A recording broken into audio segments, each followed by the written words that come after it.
Salve, tripulante, suave na nave, sou eu, Koala aqui, um dos apresentadores desse podcast. Fico muito feliz em te receber aqui no nosso canal de cortes. O seu apoio nos enche de determinação. Então te convidamos a curtir esse vídeo, se inscrever nesse canal e também se inscrever no nosso canal, onde acontecem esses episódios ao vivo e estão lá completos para você. E para facilitar a sua vida, a gente vai deixar aqui o linkzinho no encard para você clicar e ir direto pro nosso canal oficial. E também vamos estar deixando fixado nos comentários desse corte. Espero muito te ver mais por aqui e um bom vídeo para você. Valeu! Foi o destino que fez com que você ficasse com o boneco. Tem um negócio meio Stranger Things, não tem essas coisas? Tem, eu também acredito muito nisso. Cara, a gente tem um início de papo bem intrigante, porque o que a gente costuma fazer? A gente costuma entender como que é o passado das pessoas que estão aqui com a gente, né? Porque o passado diz muito a respeito do caminho que elas escolheram em suas vidas, né? Então, cara, quem era o Bruno Nunes no passado? Aquele cara antes até mesmo de escolher uma universidade, antes de escolher um caminho na sua vida. Quem você era? Você era uma pessoa que tinha TDAH mesmo na época, entendeu? E você nem pensava em estudar sobre isso. Quem você era no passado? Conta um pouco sobre a sua história, cara. Olha, eu nasci em Belém do Pará. Uhum. E eu, quando fiz colegial, né, estudando e tal, a exceção de muito novo, que teve uma vez que me trocaram de colégio e tal, porque eu era meio hiperativo, eu tive uma vida escolar muito, digamos assim, tranquila em termos de desempenho, de performance. Eu tinha boas notas, eu me relacionava super bem com os professores, principalmente no segundo grau. Nossa, aí eu era representante de turma, eu era do Grêmio Estudantil, eu era organizador da liga de não sei Caraca. o quê, da feira de ciências. Caraca. Eu criei uma rádio no colégio para eu sempre fui extremamente hiperativo. Então, o meu colegial, eu lembro que, assim, eu tinha dia, né, que a hiperatividade estava batendo mais do que nunca, que eu saía muito da sala. Eu saía da sala para ir na coordenação para resolver tal coisa, para ir no Grêmio para resolver tal coisa. Então, a única reclamação que eu recebia dos professores de maneira mais consistente era: o Bruno sai muito de sala, ele pede para sair de sala de aula. Essa é a única, mas assim, eu tinha uma relação maravilhosa com os meus professores. Assim, de me chamarem para ir na casa deles, aniversário, essas coisas assim. Teve uma vez que eu fui para um show do Caetano Veloso, na época, eu sempre fui fã do Caetano, e sei lá, eu devia ter o quê na época, uns 13 anos, talvez, alguma coisa assim. Eu não tinha idade para ir no show do Caetano Veloso. E quem me levou, junto com uma amiga minha, foi a professora de matemática. Aí eu falei com a minha mãe, a minha professora de matemática, que era fã do Caetano, a Merita, levou a gente. E a minha mãe deixou, não, lógico e tal, até mesmo porque uma das minhas amigas é a filha dela, que também era fã do Caetano. E aí, quer dizer, eu tinha uma relação muito boa com os professores e o pessoal do colégio e tudo mais. Mas uma hiperatividade sempre muito, digamos assim, presente, e em se tratando de um possível diagnóstico de TDAH, mascarada, porque eu nunca imaginei que tivesse TDAH. A bem da verdade, não sei nem se sabia que tal coisa existia naquela época. E aí, o que aconteceu foi que eu fui para a faculdade. Tem uma expressão da língua portuguesa informal que eu adoro, que é a Nick. Nick, eu fui para a faculdade, que é uma faculdade, foi a Universidade de Engenharia Elétrica, também, a mesma coisa. Chama Unifei, Universidade Federal de Itajubá, no sul de Minas Gerais. E não adianta, engenharia elétrica, você deve saber isso tão bem quanto eu, tem que estudar, não adianta, né? Ainda mais na federal, você ia para aula para saber qual que era a matéria, você não ia para aula para estudar, você ia para aula para saber o que ia cair na prova, o que você tinha que estudar, né? E aí não tinha jeito, eu tinha que sentar e fazer exercício, e a minha cabeça de fazer engenharia elétrica, então eu sempre fui uma pessoa muito mais de humanas do que de exatas, apesar de sempre gostar muito das disciplinas de exatas. Mas acabei, enfim, caindo nessa faculdade, e aí não teve jeito. Aí eu tinha que estudar. Aí, como eu tinha que estudar, eu não sabia que eu não sabia estudar. Essa que era a questão. Porque eu sempre ouvi a minha vida inteira que eu era muito inteligente. Nossa, o Bruno é muito inteligente, o Bruno fala muito bem, o Bruno é super articulado, o Bruno isso, nossa, o Bruno é muito inteligente, eu sempre ouvi muito isso. Então, eu acredito mesmo também nisso, modéstia à parte, eu também acho que eu não sou nenhum gênio, mas eu acredito que eu tenho uma inteligência significativa, né? Segundo meu QI, um pouco acima da média você do chegou mundo. Você chegou a fazer teste de QI, superdotação? Caraca. Sim, fiz. Fiz avaliação neuropsicológica também, depois, enfim. Eu nunca, cara, eu nunca fiz mesmo porque a gente queria esse teste de entender, QI né, um pouco. pra ver. Nunca. Eu tenho maior medo de, tipo, fazer do nada da QI de macaco 30, sei lá. Não sei, sabe? Assim, hoje a gente já sabe que tem muitas outras inteligências além daquela que a gente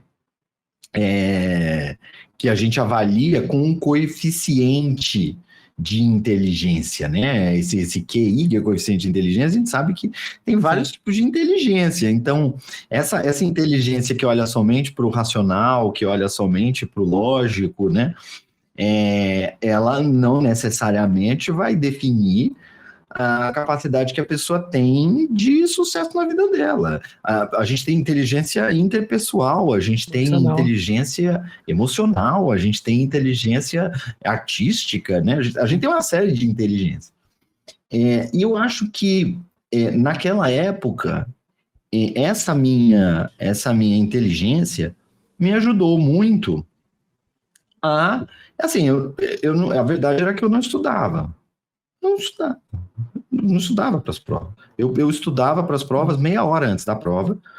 Na aula do professor anterior, dava uma olhada nas anotações, passava rápido. Quando não era uma anotação minha, era de alguma cópia que eu tinha tirado de alguém. Eu não vou mentir, não. Eu fazia muito isso. Era assim. Dever de casa, quando é que eu lembrava do dever de casa? Quando eu estava indo para o colégio de manhã cedo... que eu olhava o horário daquele dia. E tinha alguém falando, pessoal, é pra fazer o que tal coisa? Aí você fala, tal coisa? Que tal coisa? Não é assim? Alan, deixa eu te falar. Na minha época de colegial não tinha grupo. Não tinha grupo. Na minha época de colegial, você acha que tinha... Não tinha no celular, era tijolão. Era aquele Nokia tijolão do Jorge Mateus. Era aquilo que tinha na minha época. Eu no colegial, chamando colegial, minha mãe me deu um pager. Ela se comunicava comigo com um pager, que era um negócio que eu chamava um bip. Era um negócio que vinha, que a pessoa ligava para um lugar, mandava mensagem, entendeu? Você olha para mim, você vê 22 anos. Não. Eu tenho 42. Ó, Edinho, aprende com ele, tá vendo? Não necessariamente porque você tem barba e é careca, você pode parecer mais velho que nem você, Edinho, que tem cara de 50, Edinho. É porque o Bruno tá malhando, então ele tá bonitão, tá fortão, entendeu? Eu vou tomar uns produtos aí também. Uns venenos, tomar uns venenos. E eu vou te falar, eu nem dou conta de tomar veneno, que eu já tomo tanto medicamento. Eu tenho medo também, vou deixar pro Koala só. Mas enfim, eu sei que foi isso. Então, eu estudava, fazia na verdade o dever de casa. Meu pai tinha uma Pampa, que era tinha uma caminhonete pequenininha, e aí eu, minha irmã e meu pai, né, aquele que levava a gente pro colégio. E aí eu ia fazendo o dever de casa no carro. Porque era quando eu olhava, gente, hoje tem aula disso. Aí que vinha, nossa, tem um dever de casa para entregar hoje, porque essa aula desse professor aqui, tô lascado, tem que fazer. Aí eu fazia no carro, assim, de qualquer jeito e tal. E eu sempre escrevi bem, então eu tinha isso também, né? Eu acho que essa minha habilidade de escrita, de comunicação em geral, acho que de alguma forma fazia com que eu me safasse, de certa forma, bem, respondendo algumas perguntas e tal, enfim. E aí eu sei que eu passei, digamos assim, sem ser detectado pelo radar,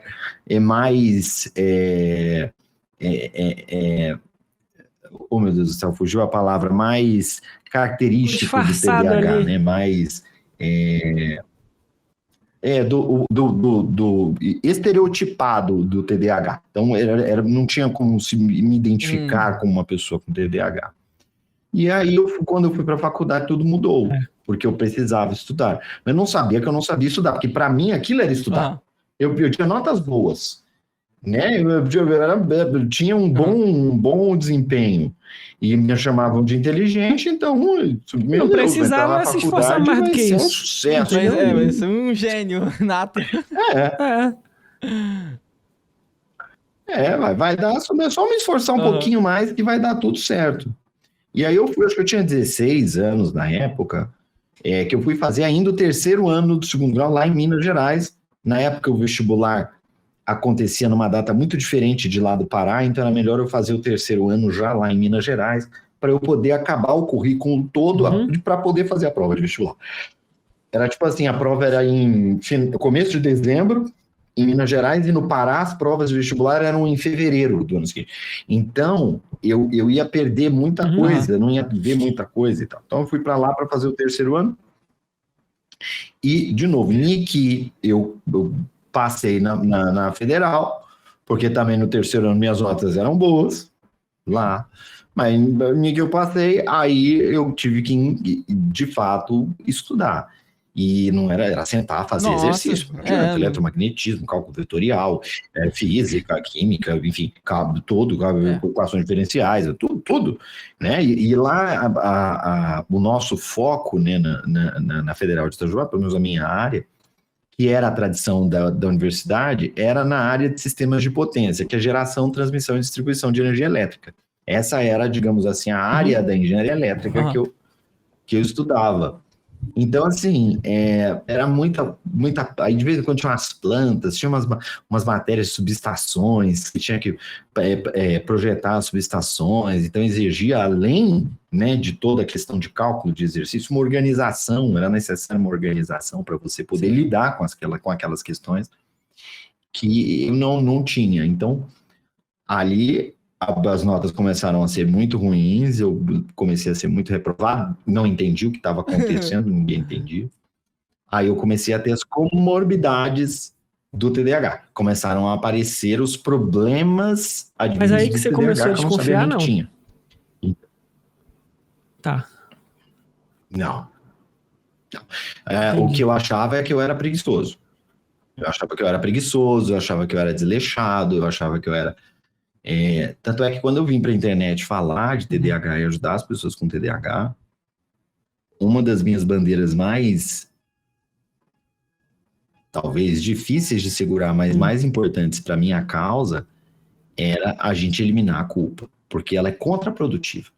Ela não ajuda a gente a melhorar a performance, mas a gente cultiva essa culpa, às vezes inconscientemente, desde que a gente é pequeno. Porque eu sabia que... Eu nunca me esqueço, gente, como é que as pessoas, os meus colegas, lembram do dever de casa e eu não?